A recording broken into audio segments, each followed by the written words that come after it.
Figured out the short in the system. My brother found out that the fan was shorting the system out from the accident he had.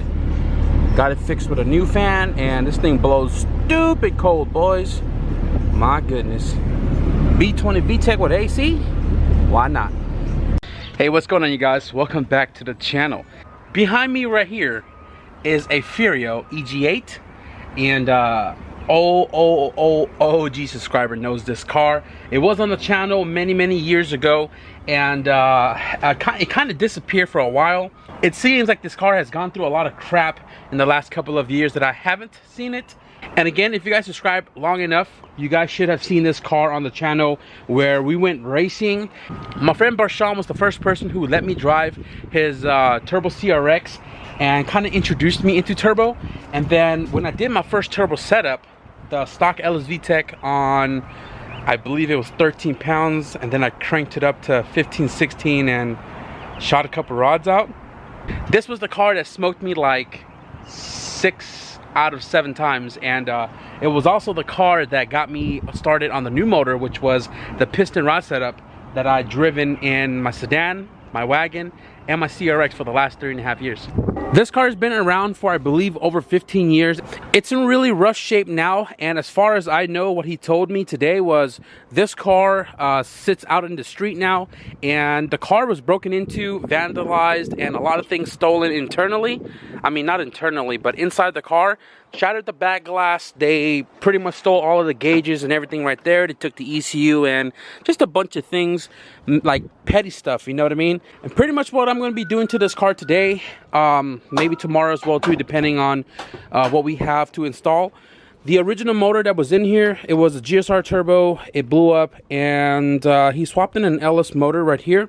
So my job here is pretty much get this car to turn on. So what I'm going to do right now is I'm going to go through all the bins, find out what we have, what we need before I start working on the car, and I'm going to jack it up, double check all the bolts for the suspension and all. So first things first, I'm going to start with the intake manifold. Now this is a 98 motor, so the PCV system is not here on the block, and I believe it's on a valve cover just like the B20, and this manifold has it right here, which is perfect.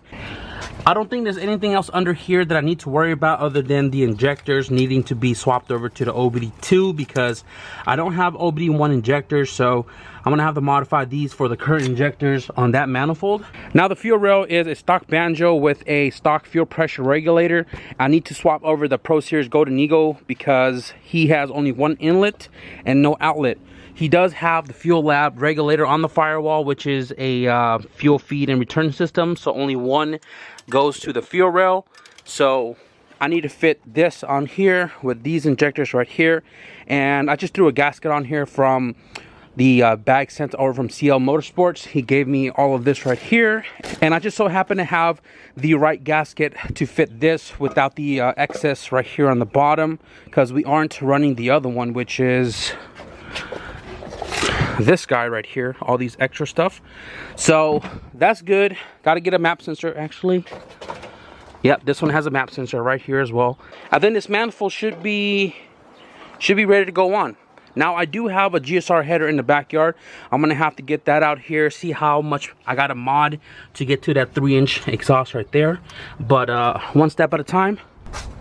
As I was converting his injector plugs to OBD2, it's all done now, I was staring at this and noticed that he has a GM 3 bar. I was looking down there as well too. That's not tightened. That's definitely not tight. So again, I got to get this car on jack stands, double check all his suspension and everything. He kind of just threw it together because he did this in the middle of the night on the street just to get it back on the floor. So I got to double check his suspension and stuff, and all of the motor mounts, because I noticed that this is gone as well too.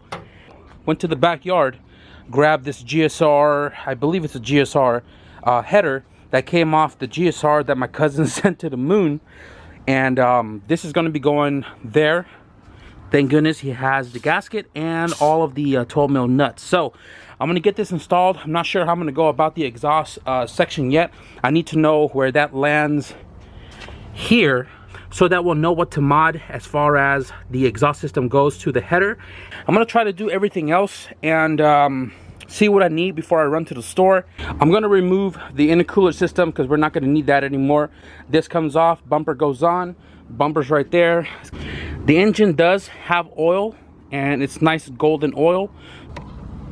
Oh yeah, it's got fluids for sure. And that's the length from the header to the exhaust that I have to work with.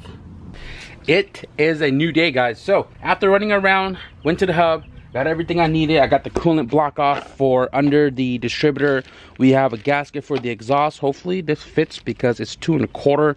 We have a 2.5 to 3 inch transition, a coolant line for the upper radiator hose housing to the throttle body, and there should be enough from the throttle body to the idle air control valve. And we have an intake manifold gasket. So what I got to do today is, before I install the intake manifold, I'm gonna weld this shut right here because we don't have the sensor that goes into there, and then we can swap everything in and hook everything up. I didn't continue working on the car when I got home yesterday about 9:30ish because I didn't want to grind. You know, kids got summer school, so I didn't want to grind at night and disturb the peace. So we're gonna try to button up all of that today. I did throw the bumper on, and it's all secured into place. I just noticed that my torch is torn up again, so I don't have that much gas coverage. I'm gonna have to invest in a new gas line here soon, but I got the intake manifold welded up right there, sanded it down a little bit so it looks nicer than what I was doing. I'm gonna do the exhaust first because I have this whole area for accessibility. I can tack it from up top so I don't have to keep getting up and down the floor, dragging my hair like a mop, and get the exhaust fixed up first before the intake manifold. So I'm gonna go ahead and pull this off, only held by 1 bolt. It should be pretty simple. What I'm gonna try to do right now is I'm gonna grind this whole thing off because that flange fits perfectly on here other than that step lip, and the bolt holes also line up. So I'm gonna try to get this super flat. I have a gasket just in case you know, it's not like true and straight. Giggity giggity goo. Oh yeah.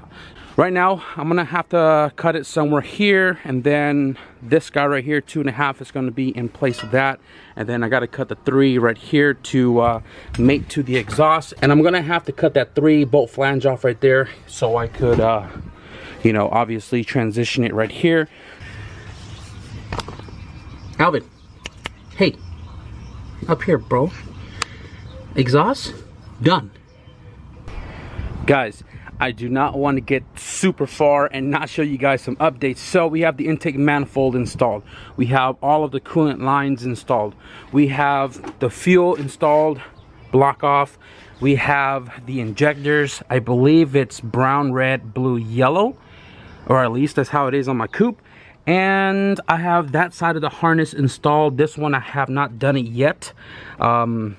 It's tucked up here somewhere behind the firewall, and I need to dig under it to find it because there is an amp in the way and I can't see where all the wiring is at. Gotta love UPS.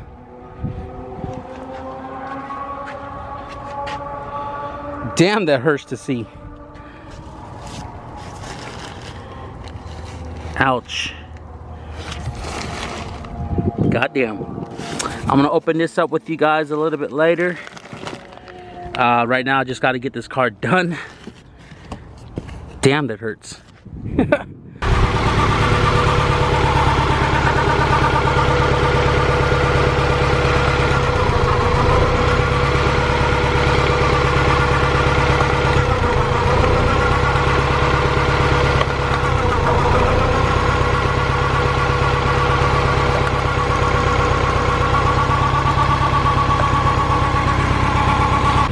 It has a code 16 for fuel injector, and cylinder number 1 doesn't change when you take out the spark plug. So I'm going to change that injector out. Swapped injector, and it's still misfiring in cylinder number 1.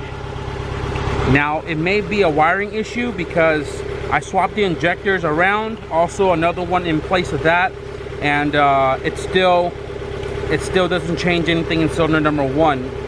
And then the injector that I changed out is over here,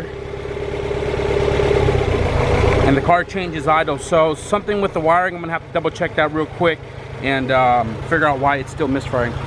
All right, guys, progress. So I unloomed the injector harness right here, and I tried to like check for voltage or ohms, or what is it? Ohms, and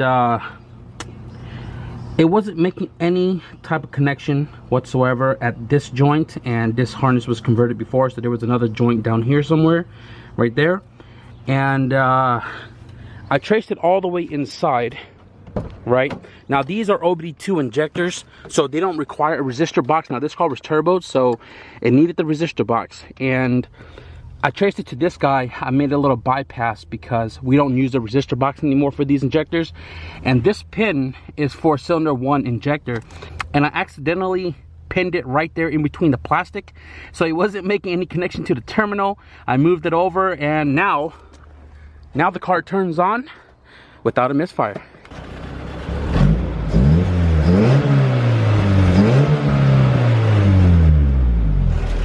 All right.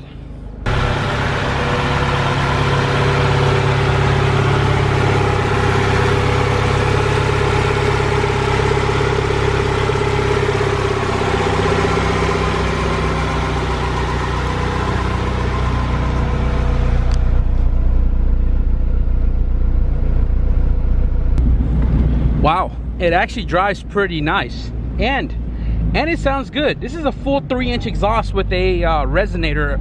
I think it's a twister resonator, 3-inch, and for being all motor with a stock header, it sounds really nice.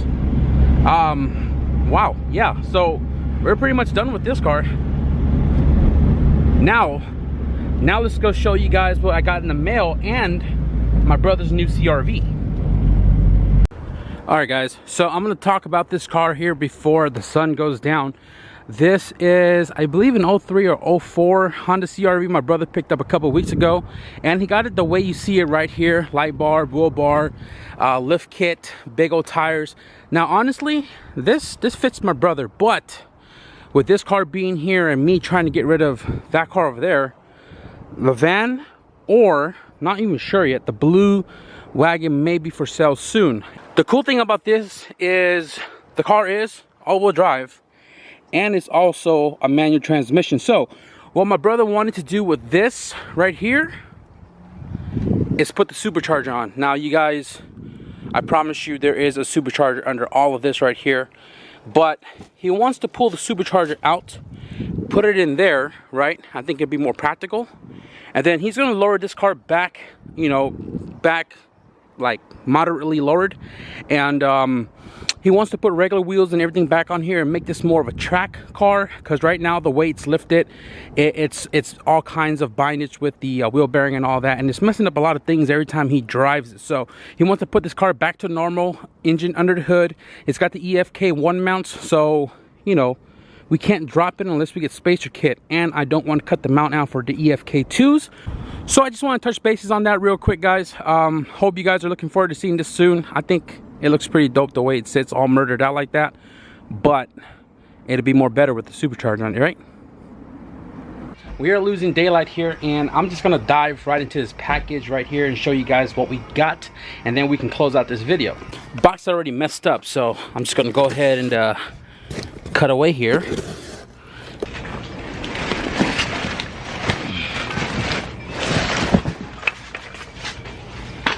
I don't know if you guys can tell, but these are sleeves, and I believe these are LA sleeves, and they are stock 81 mil bore. All right, guys, so that is going to conclude this video. It's nice to see this car up and going again, knowing that it sat for so long, and you know, obviously crack block and all of that. Sham actually gave me his short block and his cylinder head. The valves need to be changed out because it tapped the piston. The piston is unusable, it's messed up, and the block is cracked all the way through. But there's some Eagle rods in here and a good GSR crank as far as I know. I'm gonna salvage everything off of that block because you guys know we have a couple other GSR blocks over there. You guys now have a snippet of the new GSR short block for the CRX, so stay tuned for that. Hit the subscribe button, and if you guys enjoyed today's video, give it a thumbs up. And guys, it is summer, it is hot.